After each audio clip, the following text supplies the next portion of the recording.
फेरि अर्को दिनको एउटा रिपोर्टिङ गर्ने हामीले चाहिँ 8 घण्टाको फेरि यो चाहिँ हामीले चाहिँ काम गर्यौं। यसरी हामीले रिपोर्टिङ गर्दै गयौं भने चाहिँ के चाहिँ हुन्छ भन्दा त्यो सफ्टवेयर क्विक चाहिँ हामीले चाहिँ बनाउन सक्छौं, डेलिभर पनि गर्न सक्छौं।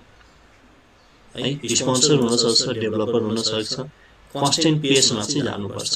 यो हैन कि कुनै दिन चाहिँ 12 घण्टा काम गर्दैन, कुनै दिन चाहिँ आधी घण्टा पनि काम नगर्ने, त्यस्तो चाहिँ हुँदैन। टेक्निकल एक्सेलेन्स पनि एउटा प्रिन्सिपल भित्र पर्छ हैन। टेक्निकल एक्सेलेन्स भनेको अलि जान्ने मान्छे तपाईले हायर गर्नु पर्यो, जसले राम्रो डिजाइन दिन सक्छ, जसले चाहिँ राम्रो कोडहरु ल्याउन सक्छ हैन। त्यो चाहिँ मान्छे तपाईले हायर गर्नु पर्यो है। अर्गनाइज राख्नु पर्यो टिममा। अनि रिफ्लेक्सन पनि तपाईले हेर्नु पर्यो कि मैले गरेको काम चाहिँ कतिको ठीक छ, कतिको बेठिक छ है। इक्वल इन्टरभलमा चाहिँ हैन तपाईले काम गरिसकेपछि त्यो सफ्टवेयरलाई हामीले टेस्ट गर्नुपर्ने हुन्छ।